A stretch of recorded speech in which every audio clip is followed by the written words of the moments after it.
నువ్వెన్ని చేసినా కానీ బొచ్చు కూడా బిగలే వాళ్ళని క్లియర్ కట్గా చెప్పిండు. అంత పదం ఆయన ఎందుకు చెప్పాల్సి వచ్చింది? అంత పెద్ద హోస్ట్, అంత పెద్ద ఆయన యాక్టర్ ఎందుకు చెప్పాల్సి వచ్చింది? నువ్వు వినట్లేదు కాబట్టి. హాయ్ హలో అందరికీ నమస్తే, welcome back to our channel. ఈ వీక్ ఎలిమినేట్ అయింది ఆల్రెడీ, మీరు తమిళలో చూసే ఉంటారు. ఎక్కువ ల్యాగ్ చేయదలుచుకోలేదు, చాలా ఇంపార్టెంట్గా ఉంటుంది ఈ వీడియో. క్లియర్ కట్ పాయింట్స్ ఉంటాయి. చాలామంది ఫీల్ అవుతూ ఉన్నారు ఏంటంటే గ్రూప్ గేమ్ అన్న దాని గురించి నేను ఒక వీడియో చేశాను. ఒకటి కాదు, 2-3 వీడియోలు కూడా చేశాను. దాంట్లో గౌతమ్ ఫ్యాన్స్ అందరూ కూడా ఫీల్ అవుతూ ఉన్నారు. నువ్వేదో చెప్తా ఉన్నారు, వాళ్ళు గ్రూప్ గేమ్ ఆడుతూ ఉంటే నువ్వు వచ్చి పాయింట్స్ చెప్తా ఉన్నావు, మా గౌతమే కరెక్ట్ చేస్తూ ఉన్నాడు, వాడు కన్నడ బ్యాచ్ చేస్తున్నది నీకు కనిపిస్తలేదా, ఆ నిఖిల్ చేస్తున్నది కనిపిస్తలేదా, నిఖిలి కాదు నకిలీ అని చాలా కామెంట్లు పెడతా ఉన్నారు. నువ్వు ఒక పేటీఎం రివ్యూవరు, నువ్వు నిఖిల్కి సపోర్ట్ చేస్తూ ఉన్నావు అని చెప్తా ఉన్నారు. ఎవరికి సపోర్ట్ చేయాల్సిన అవసరం లేదు. జెన్యూన్గా ఆడితే ఎవరికైనా సపోర్ట్ చేస్తాను. నాకేదో లక్షల సబ్స్క్రైబర్లు ఉన్నారు కాబట్టి నేను నిఖిల్కి సపోర్ట్ చేస్తున్నా, నిఖిల్కి సపోర్ట్ చేసి నాకేదో డబ్బులు వస్తాయి అనేది అయితే ఏం లేదు. నాకున్నది చిన్న చిత్కా సబ్స్క్రైబర్లు. వాళ్ళు కూడా ఏదో ప్రేమతో నా కంటెంట్ నచ్చి నన్ను ఫాలో అవుతున్న వాళ్ళే.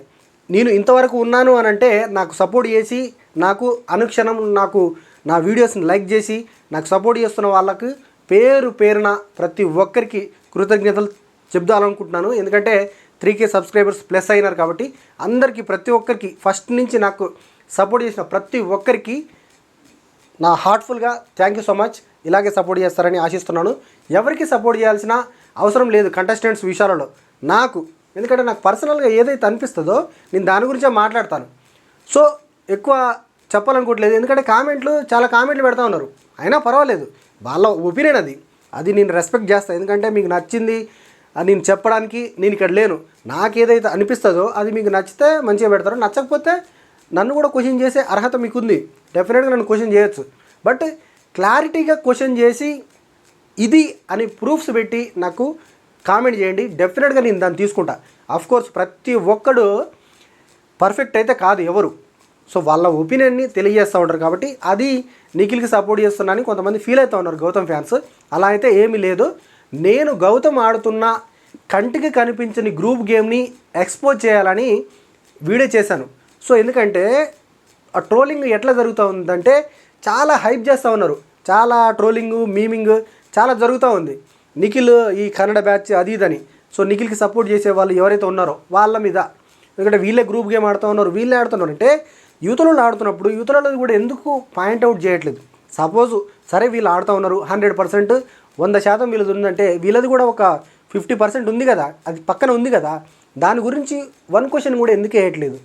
సో మనోడు కాబట్టి, అంటే మనోడైతే ఏదైనా చేయొచ్చు అనేది ఉందా ఏమన్నా? సో అట్లయితే ఏం లేదు. నాకు జెన్యూన్గా ఎవరికి అనిపిస్తే నేను వాళ్ళకి సపోర్ట్ చేస్తాను. సో అది. నెక్స్ట్ పోతే ఈ వీక్ ఎలిమినేట్ అయిపోయింది Yashmi eliminated from the Bigg Boss house. అది ఎలా జరిగింది అని అంటే పృథ్వీ వర్సెస్ యష్మి. లాస్ట్కి ఎలిమినేషన్ రౌండ్లో పృథ్వీ యష్మి ఉన్నారు. సో వీళ్ళిద్దరిలో పృథ్వీ సేవ్ అయిపోయి యష్మి ఎలిమినేట్ అయిపోయింది. యష్మి ఎలిమినేట్ అవ్వడానికి కుప్పలు కారణాలు ఉన్నాయి. ఒకటి కాదు, 100 ఉన్నాయి. ఎందుకనంటే ఆవిడ ఎప్పుడైతే వైల్డ్ కార్డ్స్ వచ్చి నామినేషన్ చేశారో అప్పటి నుంచి ఆవిడ ఏంటంటే నేను మారాలి, లేదంటే నేను గ్రూప్ గేమ్ నుంచి బయటికి రావాలని ఇండివిజువల్గా ఆడుతూ ఉంటే అది ఎక్కడో ఫేక్ లాగా అయిపోతూ ఉంది. సో అది కరెక్ట్ కాదు. ఎవరు చెప్పినా కానీ నువ్వు వాడేది నిజమైనప్పుడు అలాగే ఆడాలి. మార్చుకోవాల్సిన అవసరం ఏముంది దాంట్లో అని నా ఒపీనియన్. ప్లస్ నిఖిల్ని అనవసరంగా ఫ్లిప్ అయిపోయి ఈవిడే చెప్పి వాటికి సంబంధించిన వీడియోలన్నీ చాలా చేశాను. సో అక్కడ నిఖిల్ విషయంలో కూడా కొంచెం రాంగ్ స్టెప్ చేసి నిఖిల్ని బ్యాడ్ చేయాలని ఆ ఇంటెన్షన్లో ఆవిడ ఉండడం కూడా, ఆవిడ అంటే ఫ్లిప్పింగ్ క్యారెక్టర్ అనేది క్లియర్ కట్గా కనపడుతూ ఉంది. ఎందుకంటే ఆవిడకి ఇష్టం ఉండి కూడా ఇష్టం లేదని చెప్పి చాలా సందర్భాలలో మనకు ఆవిడ ఫేక్ రా అన్న ఫీలింగ్ చాలామంది కలిగింది. ప్లస్ ఇరిటేషన్ ఎక్కువైపోయింది. ప్రేరణ అండ్ యష్మిని చూస్తే, ప్రేరణ కూడా ఈ మధ్యన కొంచెం ఓవర్గా ఈవిడ మాట్లాడుతూ ఉంటేనే ఇరిటేషన్ వస్తూ ఉంది. సో అలాంటి క్యారెక్టర్, అలాంటి ఇదిరా ఈ అమ్మాయి అన్న ఫీలింగ్లోకి జనాలు, ఆడియన్స్ కూడా చాలా వచ్చారు. వీళ్ళని తీసేయండి రా బాబు, ఏంద్రా ఇరిటేషన్, ఏంద్రీ గోల అన్న ఫీలింగ్కి వచ్చారు. ఓటింగ్ కూడా చాలా తక్కువ పడింది.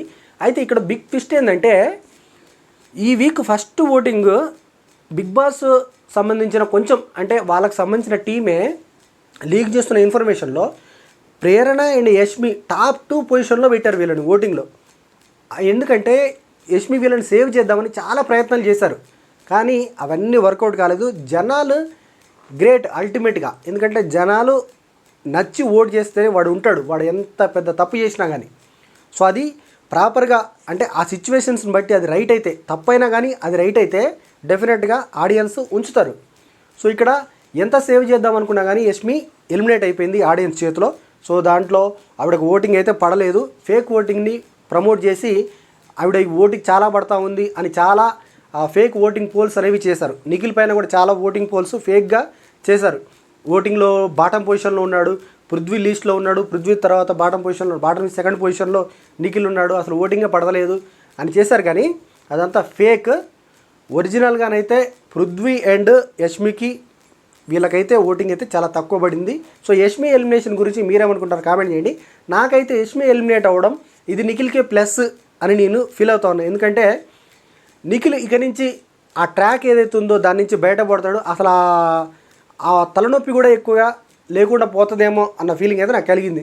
సో మీరేమనుకుంటున్నారో దాని గురించి కామెంట్ చేయండి. నెక్స్ట్ పోతే అసలైన ఇంపార్టెంట్ మ్యాటర్ గురించి ఈ వీడియోలో క్లియర్గా చెప్తా.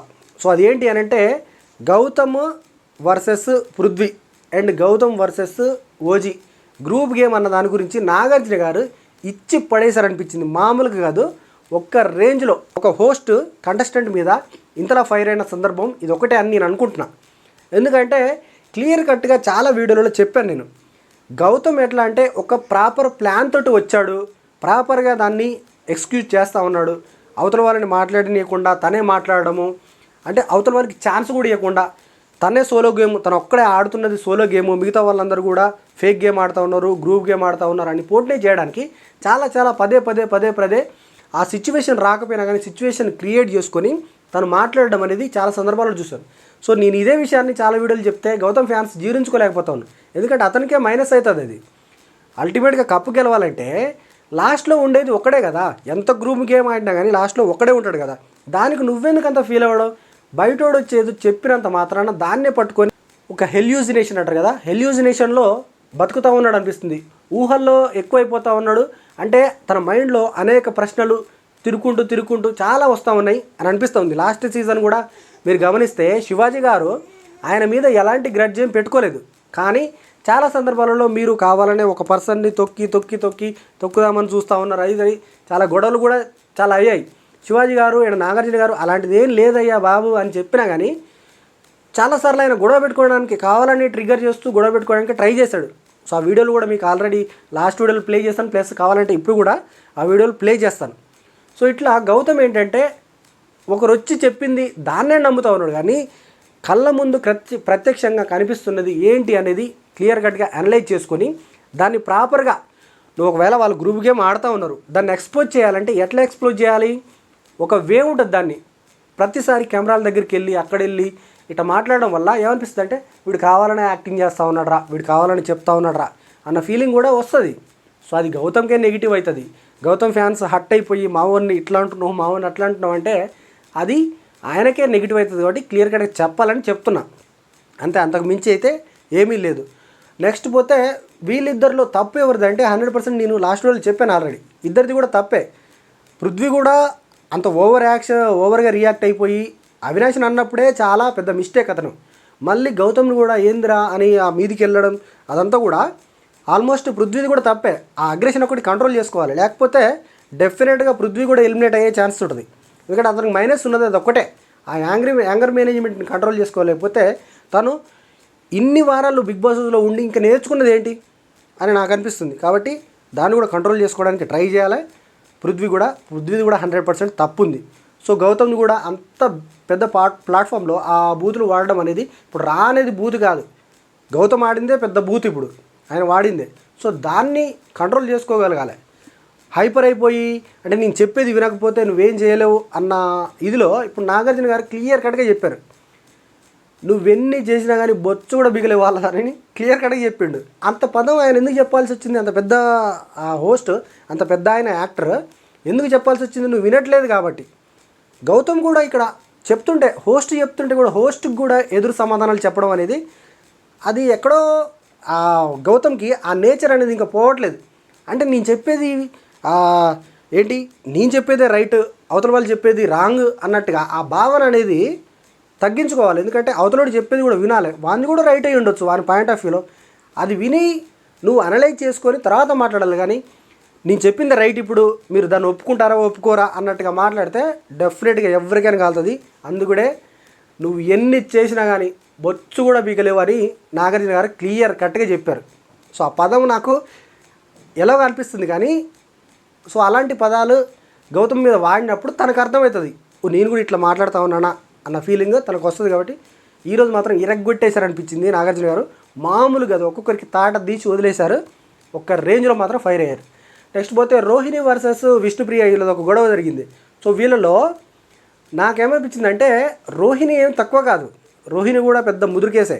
ఎందుకంటే ఆవిడ అనాల్సిన మాటలన్నీ అనేసి తర్వాత విష్ణుప్రియ ఒక మాట జారింది. అది కూడా పెద్ద తప్పే, అది చిన్న తప్ప నేను అనట్లే, అది పెద్ద తప్పే. కానీ తను రెచ్చగొట్టి ఆ లాస్ట్లో ఒక పదం అన్న తర్వాత అదొక్కటే పట్టుకొని మిగతా అన్నయ్యన్నీ మర్చిపోయి అదొక్క పదాన్ని పట్టుకొని తను ఇది వాడడం అనేది తప్పు, నాకు అది నచ్చలేదు అని అంటే ఆ పదం రావడానికి నువ్వు ఎన్నిసార్లు తనను రెచ్చగొట్టినావు అది గమనిస్తలేరు ఆడియన్స్. హోస్ట్ ఇప్పుడు నాగార్జున గారు చెప్పాలి కదా మరి అట్లా అంటే ఆయన చెప్పలేదు ఎందుకు అని కొంతమంది క్వశ్చన్ చేస్తారు. హోస్ట్ అనేవాడు అన్ని విషయాల గురించి మాట్లాడాడు, ఆయనకు అనిపించిన పాయింట్స్ని అక్కడ వదిలి వెళ్తాడు. ఆ తర్వాత ఆడియన్స్ తీసుకొని దాన్ని రైటా రాంగ్ అనేది జడ్జ్ చేసుకోవాలి. కొన్నిసార్లు హోస్ట్ న్యూట్రల్గా ఉంటాడు, తప్పున్నా కానీ తప్పు అని చెప్పడు, మనం అనలైజ్ చేసుకోవాలి. సో కాబట్టి ఈ విషయంలో కూడా నాకైతే రోహిణిది కూడా చాలా పెద్ద మిస్టేకే. ఆవిడ కూడా రెచ్చగొట్టింది, ఆవిడ ప్లాన్ చేస్తున్నావు అది ఇదని. అంటే ఒక మనిషిని అంటే ఇప్పుడు ఎట్లా అంటే విష్ణుప్రియ ఇది ఈవిడ క్యారెక్టర్ ఇదే, వాడిని వాడుతుంది వీని వాడుతుంది వానికి ఇది అన్నట్టుగా ఒక అమ్మాయిని అట్లా డిగ్రేడ్ చేసి మాట్లాడడం అనేది అది కూడా తప్పే. సో నా పాయింట్ ఆఫ్ వ్యూలో అయితే ఇద్దరు కూడా 100% తప్పు చేశారు. సో యష్మి ఎలిమినేషన్ గురించి మీరేమనుకుంటారు కామెంట్ చేయండి. సో ఇది ఈ వీడియో. నాగార్జున గారు అడిగిన పాయింట్లలో మీకు ఏ పాయింట్ బాగా నచ్చింది అండ్ ఆయన గౌతమ్ని తిట్టడం కరెక్టా కాదా అనే దాన్ని కూడా కామెంట్ చేయండి. సో ఇది ఈ వీడియో నచ్చితే లైక్ చేసేయండి, ఛానల్ తప్పకుండా సబ్స్క్రైబ్ చేయండి. Thank you so much.